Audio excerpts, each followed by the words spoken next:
In this video, we are going to work with the mean. I'm going to set up my page.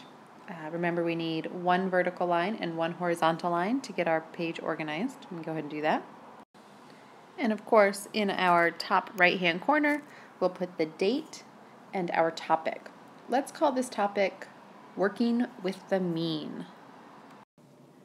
We also want to record our essential question for the day, which is, can data with the same mean have a different distribution? Let's start by reviewing what the mean is. Remember, when we talk about the mean, we are referring to one measure of center. We also refer to it sometimes as a type of average. Remember that the mean is the average we find when we find the total sum of all the data and redistribute it evenly. In an earlier video, we talked about the cookie problem. I'm just going to write down those numbers that we saw for the cookie problem. When we wanted to find the mean number of cookies that we had per student, remember that we added all of our cookie amounts up to find the sum of all the data, which was 15. And then we wanted to redistribute that cookie amount evenly among everybody. So we took our 15 cookies and divided it among the 5 people and found out that there was a mean of 3 cookies per person. This is great, right? Knowing how to calculate the mean is an important tool that we need to know how to do. But that's one thing. Sometimes we need to know how to work backwards. What if we know the mean?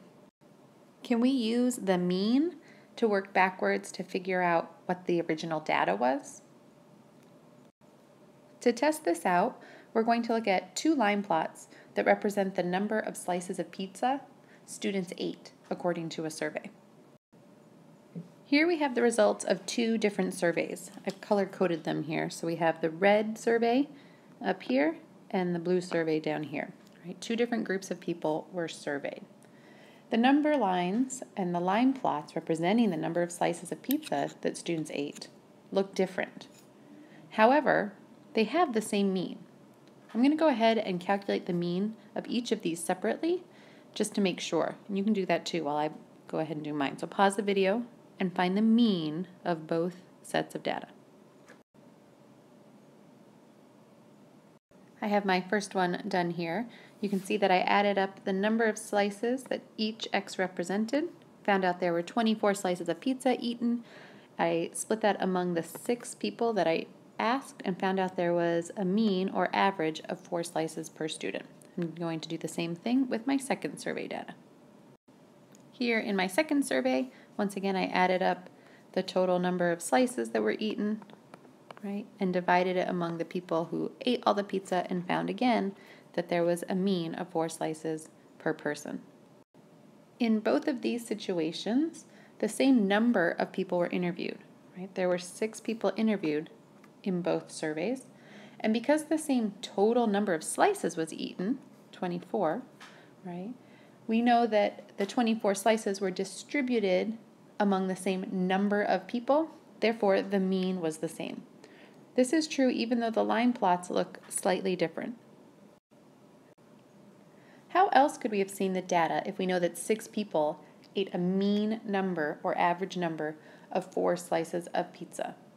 Right? Well, we know that 4 slices of pizza per person times 6 people is 24. So altogether, 24 slices were eaten. It's up to us to try to think about how those 24 slices might have actually been shared among the 6 people, assuming that not everyone had the same number of slices. Take a minute and think about how that might occur. Go ahead and draw a line plot to show your thinking. Did anyone think of this? What about this? The mean of all these options is the same. It's 4. But the way the data is spread out, or what we call distributed, varies. Let's try working with the mean on a different situation. Let's say that there are 8 students and there is a mean of 2 pets per student in a survey that we've conducted. Can we create a data set and a line plot that fits this description? Here's a hint. We can. and there's more than one way. I'm going to think of a way, and you can go ahead and think of a way. After you've had a chance to record your thinking, we'll come back and we'll compare the data and line plots that we created. Here's what I came up with. I know this works, and here's why. I have 8 X's on my line plot, meaning that I interviewed 8 people, right? If I have 8 people and they each have an average or mean of 2 pets, that means in total there are 16 pets that we need to account for, right? In order to distribute the 16 pets among the 8 kids, I worked backwards. I needed to find 8 numbers that I could add together to make a sum of 16.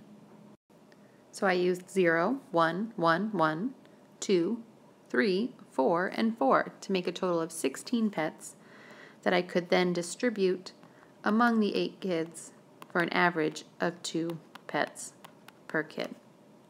There are other ways too. You might have something that looks completely different than mine. Here's a different way I made. Again, this works because I have 8 values that equal a total of 16, and if I go back and find the mean, 16 divided by my 8 values gives me a mean or average of 2 pets.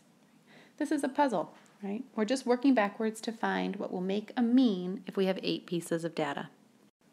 Looking back at our essential question, can data with the same mean have a different distribution? The answer is yes, right? We had multiple examples of how the same mean can be displayed on a line plot and look very different, right? This one, my last example here, had a whole bunch of 2s, right in the middle. Very different than the previous line plot that had the exact same mean. Feel free to go back, review anything you might find confusing, write questions in the margin, right? If you have anything you want to ask about in class.